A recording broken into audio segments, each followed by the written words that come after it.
couple years ago, I was with my family, and we were spending some time in this cabin in the woods on the edge of this remote lake. And I mean, we were deep in the middle of nowhere.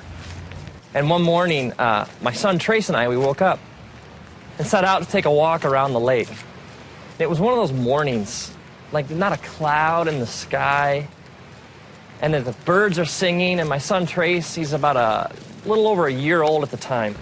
And so he's making all these little chirps and squawks that one-year-old boys make, and I had him in one of those hiking backpacks where he rode back here, so as I walk along, I can hear him making all his noises. And so we head out through the woods to walk around the lake. And it's just one of those, do you ever have those moments, like, if you could just freeze them? It's just so beautiful. And we get to the other side of the lake, and we're exactly at the halfway point. We're the farthest possible point from the cabin, and we're rounding the bend to head back, and I look up and I notice clouds. And then it starts to rain. It always rains, doesn't it? It's interesting because the scriptures say all sorts of things about rain and storms. When Jesus is teaching about what it means to live like the fullness of life in his kingdom, when Jesus speaks of it, he speaks of two different people. He speaks of a person who builds their house on sand, someone who chooses to reject his teachings, and someone who builds their house on rock, who chooses to build their life on Jesus' teachings. And then the metaphor he uses is that of a storm that comes, and the person who rejects his teachings and his truth, essentially the house built on sand just gets destroyed, but the house that's built on rock stands. So this idea, Jesus says, when the rains come, it's not like they might, they do. It rains in our lives a lot. At first, there's a drop here and a drop there, and so I put Trace's hood over his head. But what I didn't know was that he pulled it off. And so gradually the drops, they get bigger and bigger, and they fall faster and faster. And in no time, it is pouring. I mean, the kind of rain that just soaks, it plasters your hair against your head, and the kind that just drenches your clothing. And at first, Trace, the thunder and the lightning, he's okay, but as it picks up and it gets louder and louder and the wind becomes more intense and the trees start to shake, Trace becomes more and more agitated. I can feel him, like on my back. And at first he starts to whimper, and then he lets out kind of a little shout here and there, but in no time, Trace is shrieking at the top of his lungs. I mean, the wind is blowing, it's thunder and lightning, and we are just getting plastered with this heavy rain, and the trees are no longer providing any shelter. And Trace, just from like deep in his being, starts to yell and cry so loudly and with such passion and terror in his voice. It's interesting, because if you take like the word cry and you search the scriptures, you find this word comes up over and over again. Like even the book of Psalms, just the book of Psalms. If you're like start reading through, it speaks over and over and over again of crying out to God. And God says these amazing things, like he says, when you cry out to me, I listen. He even says, I cannot ignore the cry of somebody who's afflicted. It's like if I'm hurting, lost, soaking wet, scared, confused, God says, you cry out and I hear. God even says that when you cry, he's close to the brokenhearted.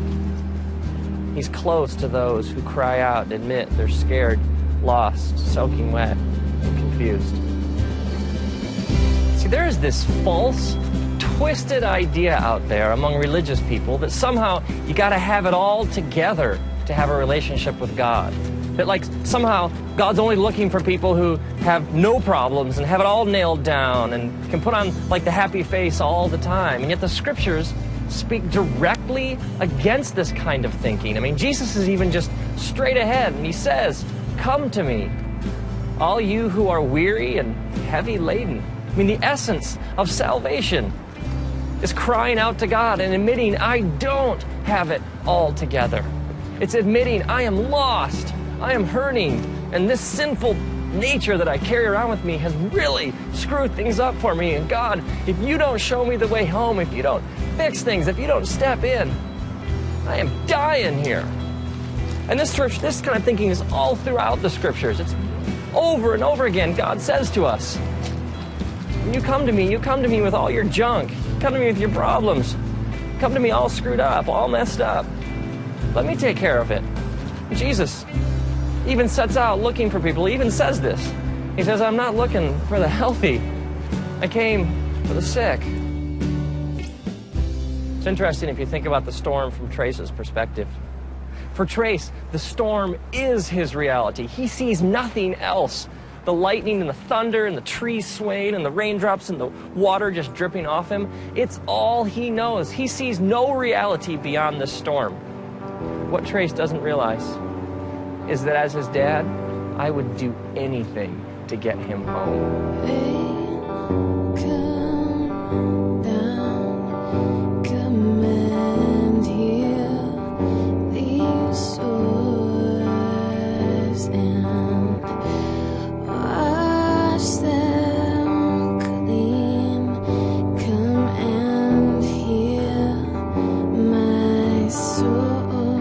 So at this point, Trace is shrieking at the top of his lungs in stereo right behind my head.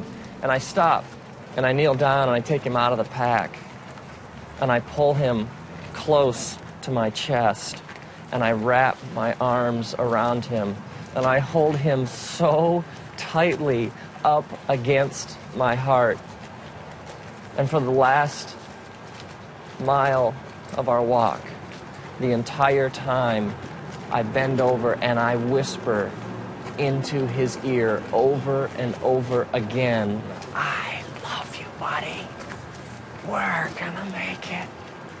Dad knows the way home. We're gonna make it.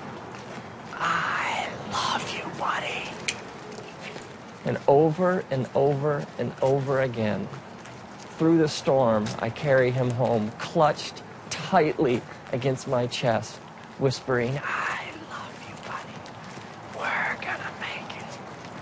Now imagine if, like, years later, Trace is in therapy or something, and he drags up this repressed memory of the walk.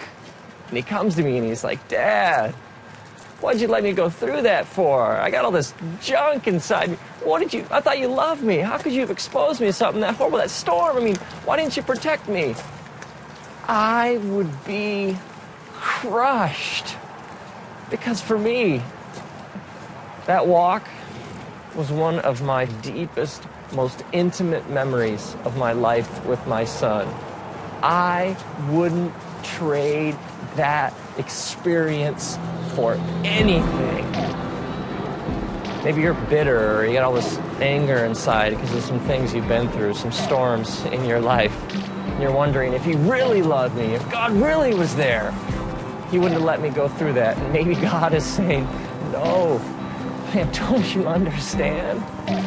I got to hold you tight. And I got to remind you over and over again, I love you, buddy. As it says in the scriptures, the book of Deuteronomy, chapter 1, God's reminding his people of how good he's been to them. He says, remember, I carried you like a father carries a son. And now, may you, when you're soaking wet, lost, hurting, and confused, may you cry out. And may the creator of the universe take you out of your path. And may he hold you tight up against his chest. May he wrap his eternal loving arms around you. And may you hear him whisper, I love you, buddy.